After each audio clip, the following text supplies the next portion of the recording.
We're talking about domestic violence, and the guest is the executive director of EJarrett House, Miss Jarrett. And of course, Miss Jarrett, let me pick up where we left off the last time and give you an opportunity to continue some of the reasons and some of the causes or the consequences of domestic violence as you see them from your position as the executive director of EJarrett House. Well, for instance, a woman can come into the shelter and she is mentally abused. Well, she has to go to a psychiatrist, and she's in counseling for a long time. Then you have the children who are traumatized. They're in counseling for a long time. Now, that's not to even excuse the fact that she may have a broken bone, broken leg. All of that has to be attended to, and then they have to be seen after. So the health care cost goes up. It really goes up. And you see a lot of these broken bones and broken legs and et cetera. Yes, yes. So you find that there's an increase in the number of folks that are coming to you? How do people generally come to you? There's a 211 number that they can call, and I'm listed on the 211 number. The Department of Domestic Violence with the Metro Police Department has my number. So they call me too, so I'm easy to get a hold of.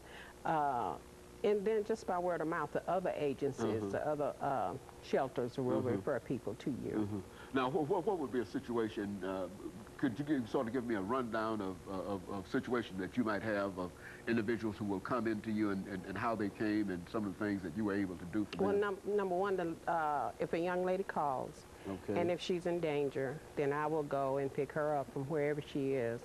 And to keep her out of danger and nobody know, I will have her go somewhere that's away from her house. And then, or I'll send a cab to pick her up, to bring her to me.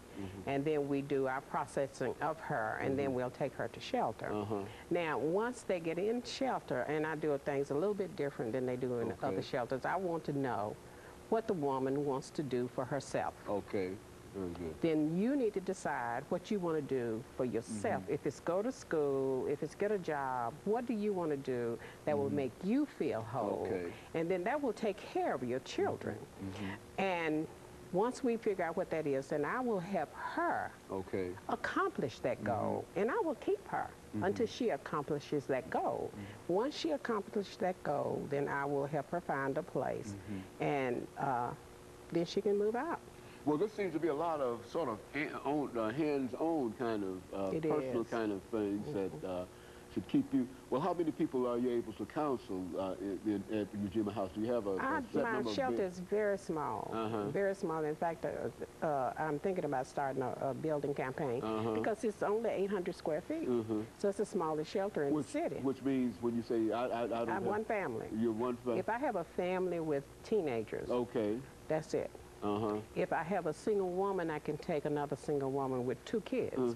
That's it. And that's the extent of well, you do believe that since you've been involved in what you're doing, that there's a tremendous need for more space. Yes. I turn down 5 to 6 people every day.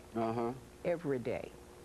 And these are people in a real sense who are not being served unless they go to some of these other areas. And they're full. They're full. Yes. So it's a lot of folks. We're always looking for more space. There's a lot of folks in Nashville.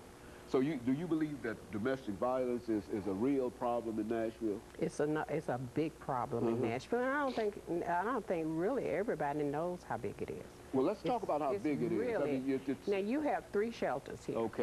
And out of the 3 shelters, right now, today, all of us are probably full. So now, if all of us are full, then where's she going? The person who might need your assistance or help. Where are they going? So Nashville, as large as it is, needs not only more than 3 shelters, but they need to have larger shelters. Now, if I was a little larger, because see, my funds are nil. If I was a little larger shelter, then I could help eliminate a lot of that backlog. But since I'm so small, I can't. The other ones are a little bit larger than mine. The Y has the largest, but all of us are full. And all of you, in a real sense, in comparison to the need, all of you are very, very small. In a real sense. Absolutely. Do you think that there's a consciousness in reference to the leadership in Nashville that will not allow for the development for the funding of these kinds of organizations or these shelters, or what?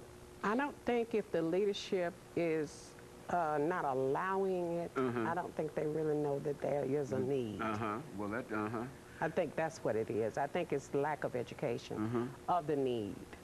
Because a lot of people, domestic violence is just like AIDS when you talk to people about it. Okay, all right. They don't want to get involved. It's just that simple. And which means that a lot of folks are not served. But as long as you, and I think you've already connected it to health and all of those other costs, and et cetera, and as long as corporations should be the first one to get online because they're losing employee time. They're losing, they have to stay at home with their children, they have to stay at home because they had to go to the hospital. Corporations suffer a lot with domestic violence, whether they admit it or not, but they do. They lose a lot of money that way. Well, is there any way that the organizations that do concern themselves with domestic violence can come together or have come together to try to look at the overall picture? Because if you're dealing with one family, and somebody else might be dealing with more, well, they probably not dealing with more than 5 or 6 families at a time, which means that we only have facilities maybe for 30 families. And that might be stretching it in a real sense. Well, no, I think the Y is a little bit larger than that. I think they can house about 70 people. About 70 and they're people. The largest, yes. 70 people, but then of course when you break those people down into families, you really got a very, very... Well, but... and I might be wrong. Those numbers, they don't ever tell you how many it is. I may have the wrong numbers, but I don't know. It's apparent that there is a need. Yes, yes. And your purpose here today is to try to at least dramatize the need that you have as well as others have, and perhaps get some kind of support.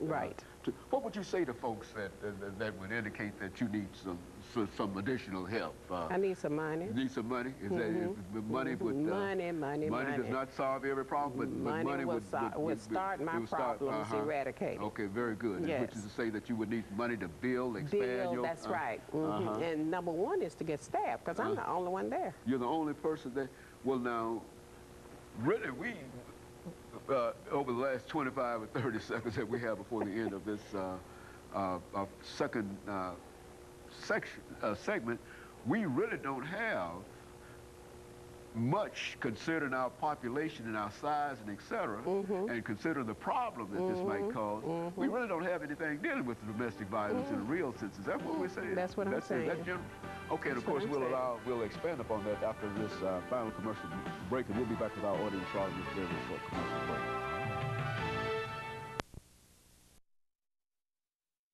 The topic is domestic violence.